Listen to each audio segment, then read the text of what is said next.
Hey everybody, it's Dr. Eric Balkowitz back for another edition of Thyroid Thursday, and today we're continuing the series on the 12 things or the 12 reasons you might struggle to get well and what to do about it. So number 7 is assuming that once you address what you perceive to be the cause, that the body will go back to normal, right? I did a gut protocol, my gut should be good. I took some a thyroid support, my thyroid should be good, right?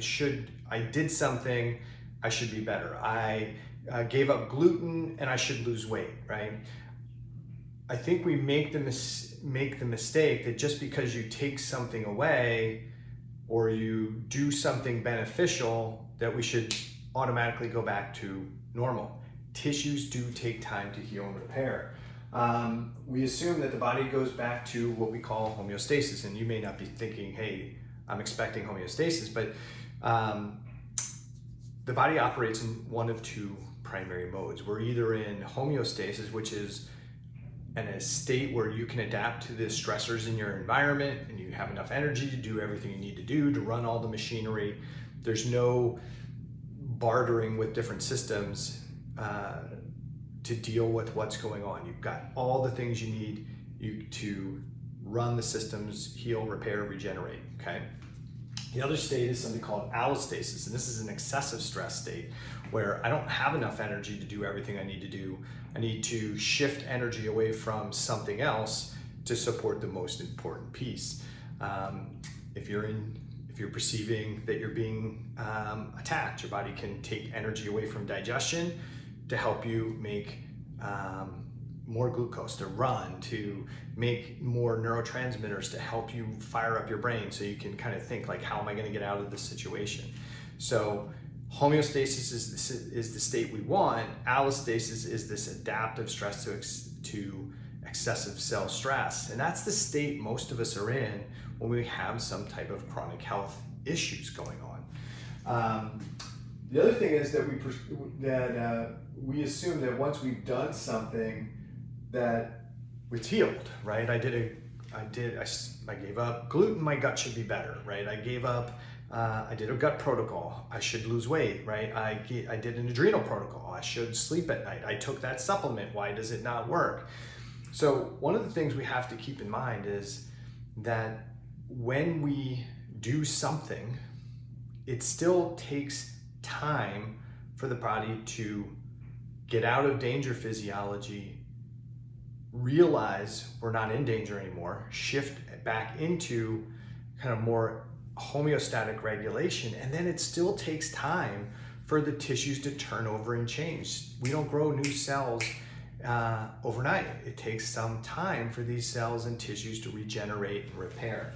So let me give you two analogies that I like to use for what's going on. So, and you've probably heard me talk about these before. So as we go through, think about the life and going through stress, like putting weights on a 2x6, right, on top of two cinder blocks. And so as I go through life, each stress that we encounter in life is like a 5 or 10 pound weight. And we just start stacking weights on that 2x6.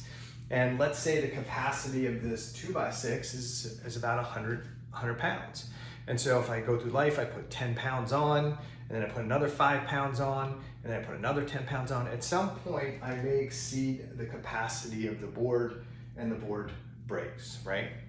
That's kind of how our physiology is. We can take so much stress, and then we go into danger physiology. It's more stress than we can manage. If it's too much energy demand, body says, hey, I gotta shut some systems down to deal with the most important thing. And so let's say you're going through life and life seems pretty good, and all of a sudden you start not feeling well, and somebody says, well, you have gluten sensitivity, gluten reactivity. You take away the gluten and you don't get better, right? I gave up gluten, I'm still overweight. I gave up gluten and I'm still tired and fatigued.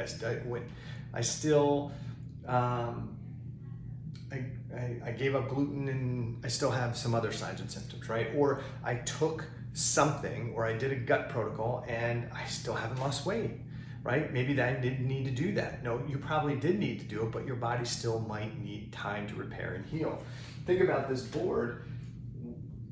the capacity of the board is 100 pounds, right? And once I exceed the capacity of the board and it breaks, I can't just repair the board right away. I have to remove the weights off the board. And it's probably not just 5 pounds I've got to take off the broken pieces of board to be able to repair it. I've got to probably take 80 or 90 pounds of weights off the board so I can get the boards free, so I can repair and regenerate, okay?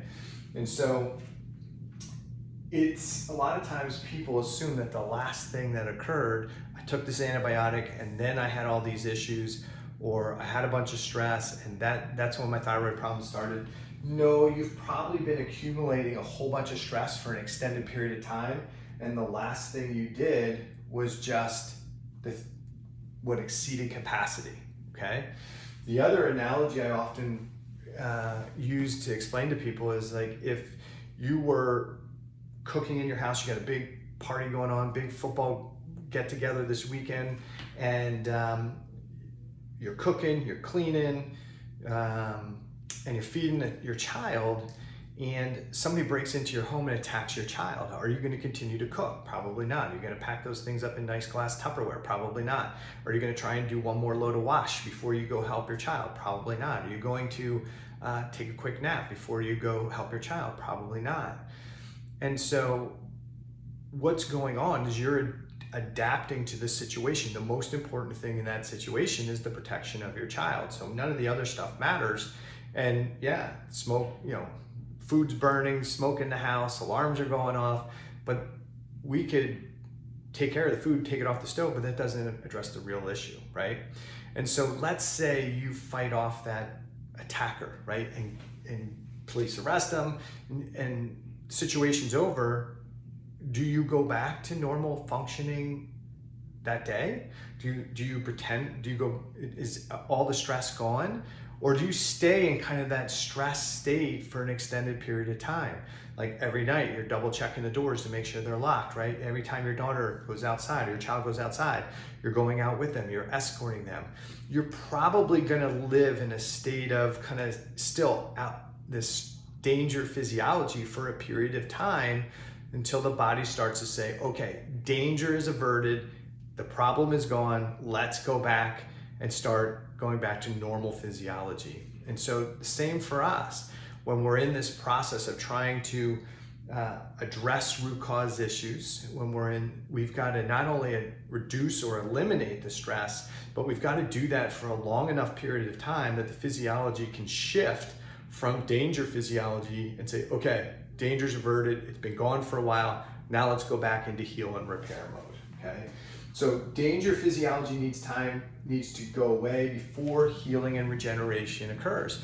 I often see people say, I look at the supplementation load they're taking. Why are you taking all this stuff? Because I wanted to do, I've got a deficiency here, or my doctor told me this will help me get better, but it doesn't seem to be working. Well, probably the reason it's not working is because what your doctor's trying to do with that supplementation is help rebuild or regenerate, but your body's still in cell defense mode. It's not in repair and regenerative mode. So that's why what you're doing isn't probably working the way you might hope. Your bodies can be when we're in that kind of cell stress, cell danger physiology, we're in repair mode, kind of patch and repair mode. We're not in restore and regenerate mode. Those are kind of two different processes. So I guess the difference is between when there's potholes on the road, and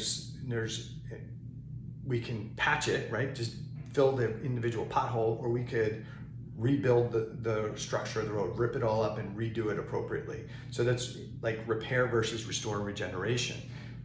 When we're in danger, more repair. When we're out of danger physiology, we're more in restore and regenerate.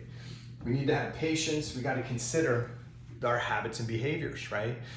I can't just change my behaviors temporarily or my habits temporarily. I need to put in habits, good, healthy habits that are going to help me stay in that homeostatic, low danger physiology so I can regenerate. One of those key things that makes it really important too is focus on solutions, not problems. Focus on what you can and should be doing versus what you can't do. Okay? If you have any questions, put them below wherever you watch this video.